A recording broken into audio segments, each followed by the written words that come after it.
Hello, everyone, and welcome to this series dedicated to exploring the intersection of artificial intelligence and user experience research. I'm Andrea, your host, and we're here to deep dive into the latest AI-enabled research tools. Thank you so much for joining us. Let's get started and turn the spotlight on today's presenter. Ange is the founder of AddMaple. She has a background in user research and product management at startups, fintechs, and in government. She ensures that AddMaple prioritizes data security, accuracy, and simplicity. And she's on a mission to make it easy for anyone with a data set and curiosity to uncover and share unforgettable insights across their organization. Welcome, and thank you so much for being here.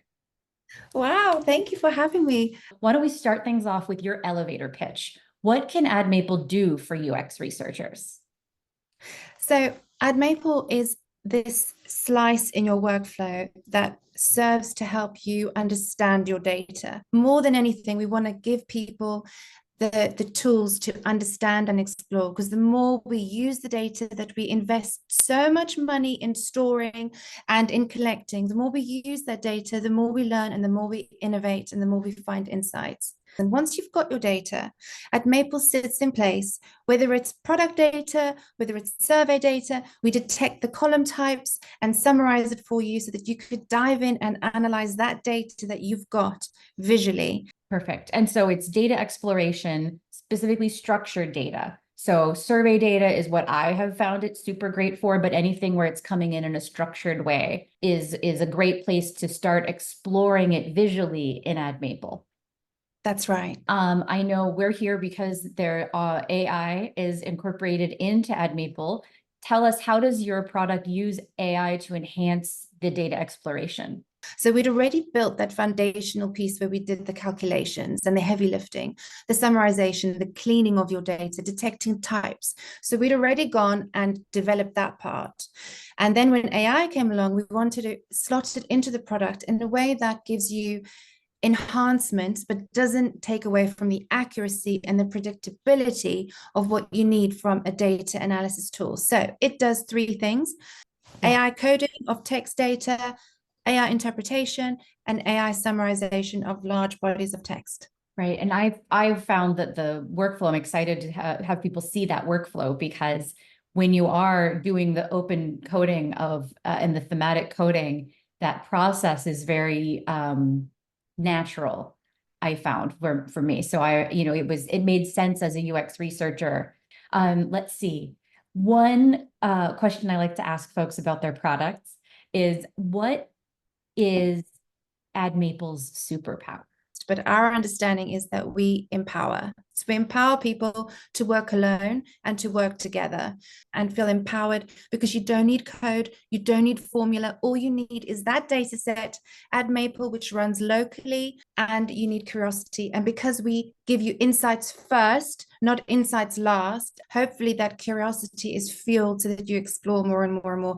I love that. I think AddMaple gets to the heart of the data exploration in a visual way very quickly. And so it is very empowering to allow you to explore your data and get into the details without knowing SPSS or R, and being able to see the statistical relationships and things like that very quickly. So with that, why don't we jump in? Tell me or show me what it's like for a UX researcher or someone to use AddMaple. As a user researcher, you have to do no cleaning, no prep, no barriers. You just dive in with AddMaple. Here's an example. We understand empty cells, we detect them, and we group them separately for you. So you don't have to go through and do NA or add something in as a placement holder. We understand empty cells. In our charts, you could include empty if you need to, because sometimes it's important, or exclude it. Here we've got grouped questions. So we intelligently detect matrix style questions, which are particularly difficult to analyze. Matrix style questions are really important for us researchers to get a broad perspective of the opinions. So we group them together for you so that you could analyze them all as a group rather than as in isolation. Here's an example of a grouped opinion style question. This is in Excel, and we have 22 columns of opinion questions repeated. Imagine that. And in AddMaple, you just open the file and AddMaple will automatically detect that question type and give you a neatly aligned down the center point Likert scale chart so that you could see the comparative view of all those opinions. And zero setup, just to say to your audience, zero setup. We detect column types, we merge them for you and group them, and you get this little summary chart when you start your data exploration, which we will see. And in terms of text, we give you lots of superpowers with text data because we understand that text data is important. And security is very important to us, as you can imagine. So GDPR compliant, no external tracking. When you come to AddMaple, you will not get one single pop-up. No cookies, privacy first. All your data stays local on your system by default. There is no cloud upload. We use as you can expect from us, modern best security practices. So all your data is safe because otherwise we quite frankly wouldn't have a business. And in terms of the AI part, well, you select which specific columns you would like to interact with OpenAI, and we have a commercial license with OpenAI. They do not, it is their commitment to us and therefore to you that they will not store your data or use it for training. And now we can dive in together, and I hope that was fast enough. That was Andrea, great. how am I doing? That was great. We're good on time. Thank you so much. And so this is the product. Let's be clear. We just switched. We just opened AddMaple. And Yes, the first thing it asks you to do is to upload a file or add your data file, and you can upload an Excel file, a CSV file. that's right. And I'm going to load a Kaggle dataset. This is this 292 megabyte file, which is enormous. I'm not going to load that one because I've got Zoom running in my browser here, but I'm going to take a subset of that, the California subset from Glassdoor reviews, and we are going to load it. And this is what you would see. So And so we that was give it. The data got processed. yes, in 0.30 seconds, you can see here. And it And that tells was you 10,000 rows. yes, 10,743 rows in 0.30 seconds. Yeah. And that's And like most surveys that I would run, that would be a lot of respondents, 10,000 responses. So you can see here that we've got different colors. And I think it's important just for your viewers to understand that these kind of mean something. This is a single multiple choice. This is a date column. it's an open source data set from Glassdoor. So this question is each one of these records is someone reviewing their employer. That is right. Okay. And if you view the count, you can see that it starts in 2019 and it goes up until 2021. So don't assume that this live demo is current within that time period. And you can see that as time has gone on, people have started giving overall, we're not filtering by anything. Overall, those neutral reviews have started taking up more space here, and the no has gone down. So what I've done here is we've got these company names, but we are going to code this. We are going to use AI to code whatever data we're looking at. This is a multiple choice column, and we're going to say to the AI, could you give us codes so that we could categorically analyze this over here? So Okay. in the data set, we don't actually have industries, but we're going to apply categorical analysis here. So now we've gone from a multiple choice to a text, and these are just the companies, but we're now going to turn on AI coding. We're going to group, let's say, the tech companies into one bucket. Exactly. Okay. And we've got 10,000 of these, 10,743. So AI coding tagging, and I'm going to tell it to give me codes. So 10 codes should do it. I'm going to say, you could use codes or tags, but Sure. please could you give me codes for industries? Okay, so this is you telling the AI to make 10 to come up with 10 tags and specifically on the industries of the businesses in the list. That's correct. And because we're using large language models, they understand what Google is and so forth. It read all the Google, Salesforce, everything that was in that word cloud. It read them all and it came up with those tags, this That's list right. of potential industries. And I'm going to now go and apply codes with AI. But just before I go ahead, when I coded this, I could have started from the get-go with my own codes. You can edit it now, but I'm not going to. But now I'm going to say, hey, AI, please, can you apply one of these codes to each of these company names? And I'm only going to let it do one. You could have it tag multiples and it would do that. That's right. You could say, give it up to 3, give it up to 5. And then I'm going to say next. And it's now going to apply the codes one by one at a row level. And so And we'll just, it's doing the heavy lifting right now of it going is. through and reading Google and putting in tech, reading McDonald's and putting in fast food, reading hospitality, Marriott and putting in hospitality. And it's going through all 10,000 of those rows. Exactly, exactly. And what we can now do is we can say, okay, let's aggregate the average ratings with this industry code applied. We could say, please, can you give me the average rating, the average overall rating by Industry. industry. And Okay. this sentence builder is kind of important because it changes no matter what you do. So now we're aggregating and it's a sentence. So now we can see that technology as an industry received an overall rating of 414. So all those companies, 5-star rating for all their opinion questions. You can get a 1-star, 2-star, and so forth. Okay. And if you scoot over here to the stats, this compass here, it will show you if there is any relationship between what you're looking at here and other columns. So it's telling us compensation and benefits is quite high up. So if I click on that, it will now pivot our industries by the star ratings that people gave for compensation and benefits.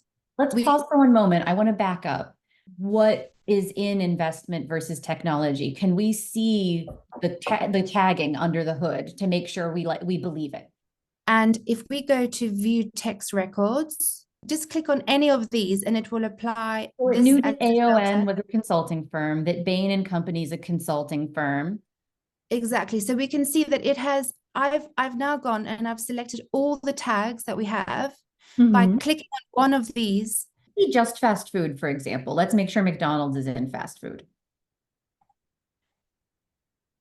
What we could do is we can pivot by company name to answer your question.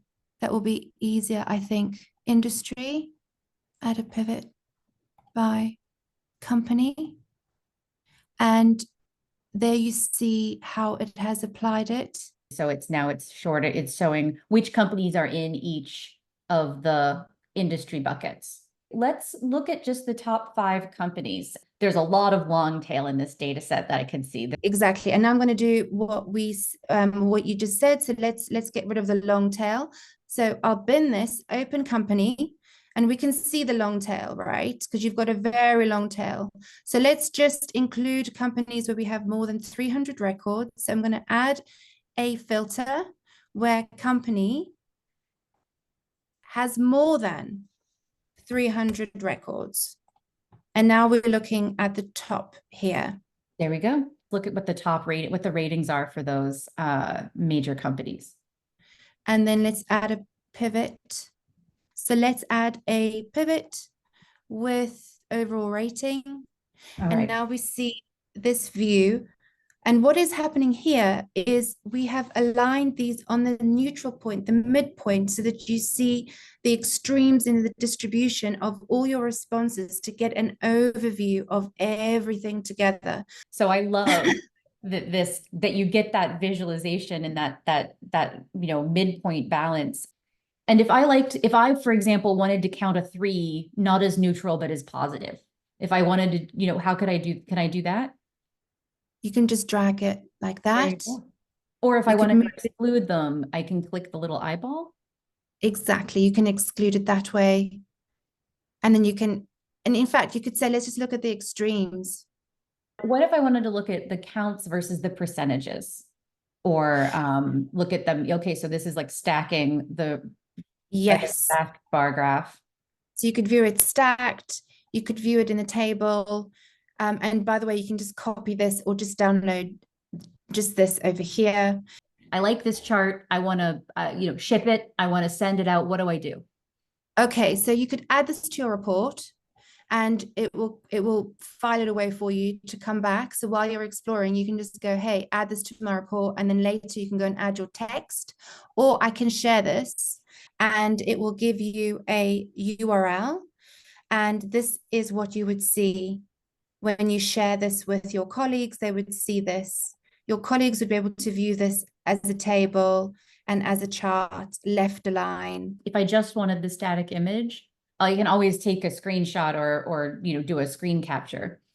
I normally just take a screenshot of the shared one if I just want an image. But what's nice That's about this is better than an image because people can click through. You're sending them an explorable version of that chart. So if they want to sort it a different way, they don't have to email exactly. you and be like, can you sort the chart a different way? They can just click and it will resort. One thing here also is that this is embeddable. So you could put this in Notion and it will be interactive too. So you could build a really custom report. So average is quite useful just for that perspective, because sometimes you want to know, well, show me, how do all of these companies, all the way from Google all the way through to McDonald's, explain to me just what is kind of above average, below average, where is the average? So AddMaple gives you this option, which means that we've ignored all these categories, we've calculated everything. And if all of these were in one category rather than Google, LinkedIn, Salesforce, if all of these were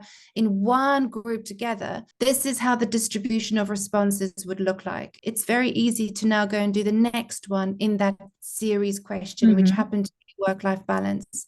Now Mm-hmm. you see that for LinkedIn, they received more positive ratings for work-life balance, and I can now show numbers on the chart. I see that there's this legend and then there's AI explanation. What does that do?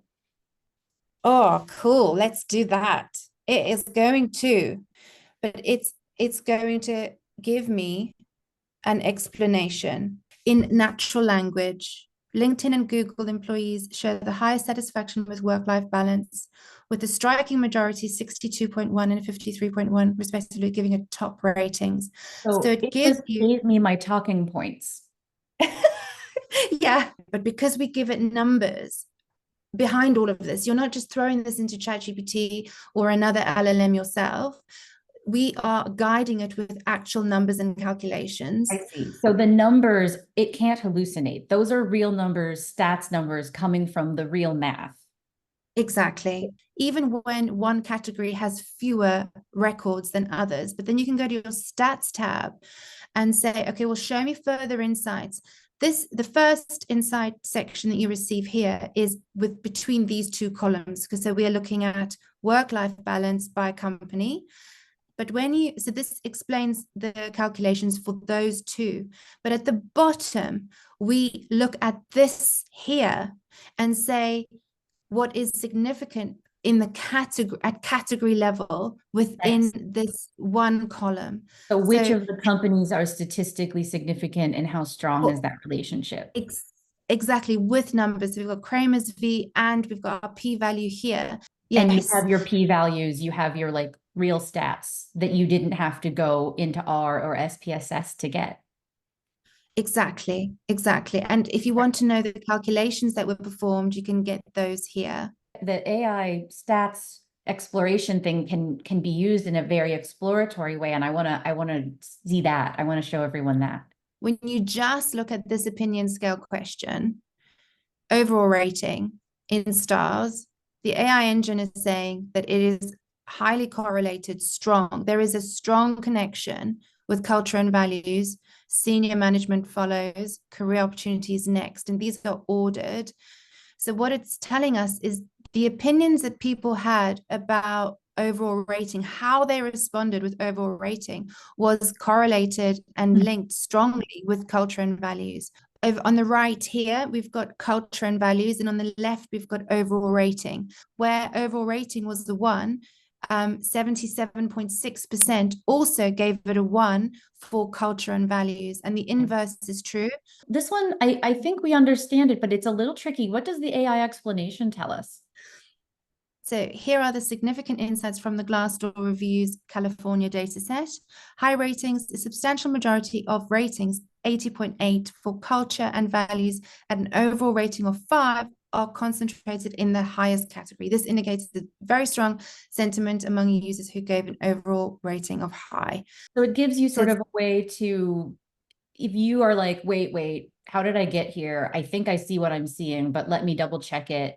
You can get the AI explanation, which may help you as the researcher explain it to stakeholders, but also help you interpret it if you're like, wait, what did I just do here? exactly. And it gives you, and then you know what, you can go to the stats tab because this is run by actual numbers by an engine.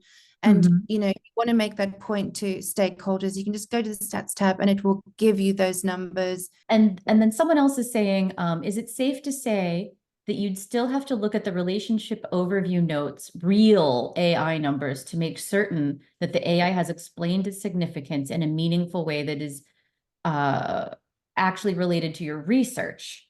Since the AI doesn't really understand if it's given you the correct answers that your research requires. And right now, the AI explanation just looks at the titles of your heading, which is why it's very good to be descriptive. And it looks at the category names. And from there, because it's an LLM, it infers additional meaning. Go back to the chart dashboard because we kind of skipped over that. And if we take a look at that and we look at it maybe, at just first, we just take a look at what it has. At a very high level, you've come to this page and you have each column of your data visualized.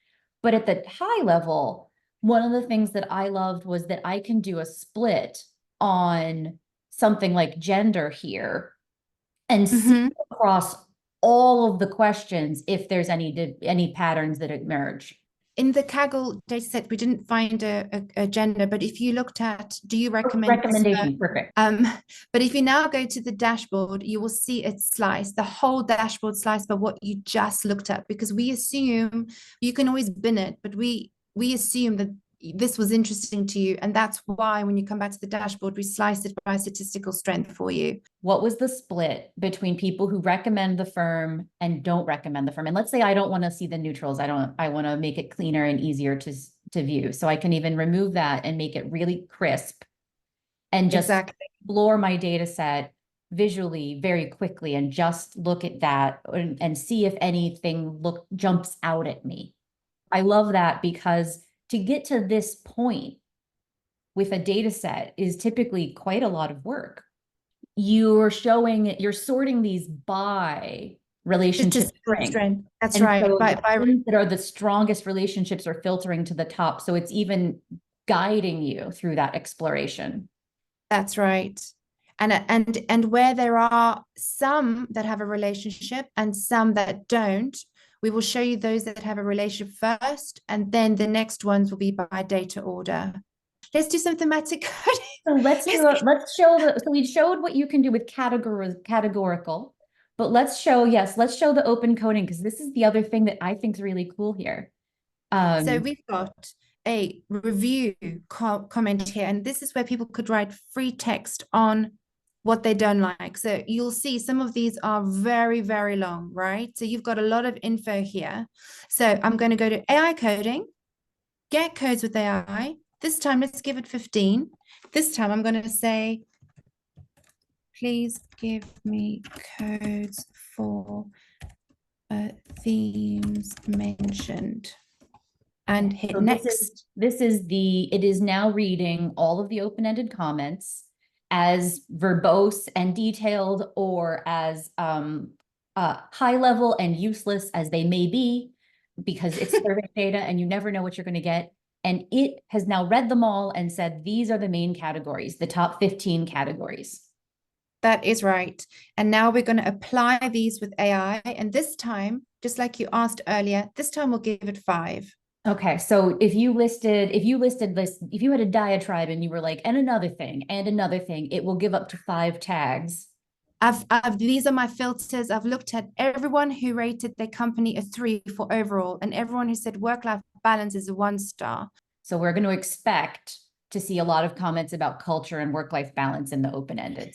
They mean work-life balance, but they also mean long hours, poor communication, other things are coming up. And that's really interesting. So I had actually generated the codes before I filtered down. But this is really great. And I will say I have done this in different languages. I've done this with Spanish from Mexican respondents. I was looking at stores and competitor stores in Mexico to a major retailer. And so I fed it this list and told the AI, find me the competitive stores, list the store names. And the AI had enough context in Mexico to understand what was a store name, and it tagged and identified all the stores. So I didn't have to translate them all. I just took them full straight in took the Spanish, threw it right in, and it did it in 3 minutes. That is incredible. 3 minutes of me reviewing the contents and doing a little bit of tweaking, where like HEB is an example of and there were a few where it said like HYB because of the way it was transcripted, and get even better numbers, more accurate numbers. And I did all of that in 3 minutes. And you've got your numbers now. So the overall filter is 217, but this is multi-select because we allowed it to give up to 5. So that's why we have more. Perfect. So this is a record view. Unsure, you could add that as a code.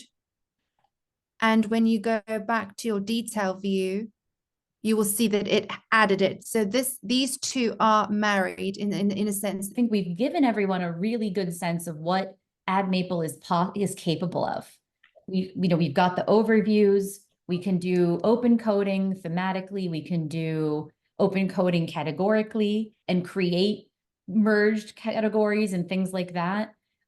You can add a filter or look cross tabs across all of the dashboard, or do some very sophisticated statistical analysis in the by drilling down and filtering and pivoting and things like that. So there's so much that AddMaple can do that's very just, point and click, very easy, very approachable, and very powerful at the same time. Exactly. I would love for people to try it. What kind of studies is this good for? We've really optimized for surveys. For example, it would not be a good fit for interview transcripts, very long interview conversational transcripts. That's not what this is for. No. One of the things that a lot of folks talk about with AI is when we're rerunning analysis with AI, we often get different results. How does AddMaple approach the balance between reliability and creativity? The AI is fed the numbers, and I think that's one thing we do to kind of put it in a container box and say, be creative, but we've got this framework for you. And then the summary, and in terms of getting repeatable results, we do actually help. This is more for energy conservation, but we help keep your chart explanations here for you and the codes that you've generated. So you can find under your insights the AI related things that you have done. So you can write your report, you can add your comments, you can tell your story that you need to, and then you can hit publish. And in your report settings, you could select which columns to make explorable. But you might take away the text columns so that people couldn't be identified, things like that. You can choose which columns are explorable. And I know you mentioned it in your slides at the beginning, but let's just revisit the ways that your product is keeping user data safe and secure. Firstly, it's by design. If the system is full of surface area risk and exposing the users, then you're setting yourself up for failure. So we, by design, keep your data on your local system. And this brings me to another security point, is your data stays whole and unedited. So data integrity is preserved that way too, so that you can't break it, you can't accidentally overwrite something. So it runs on your local system, and because of that, it's an extra tier of safety.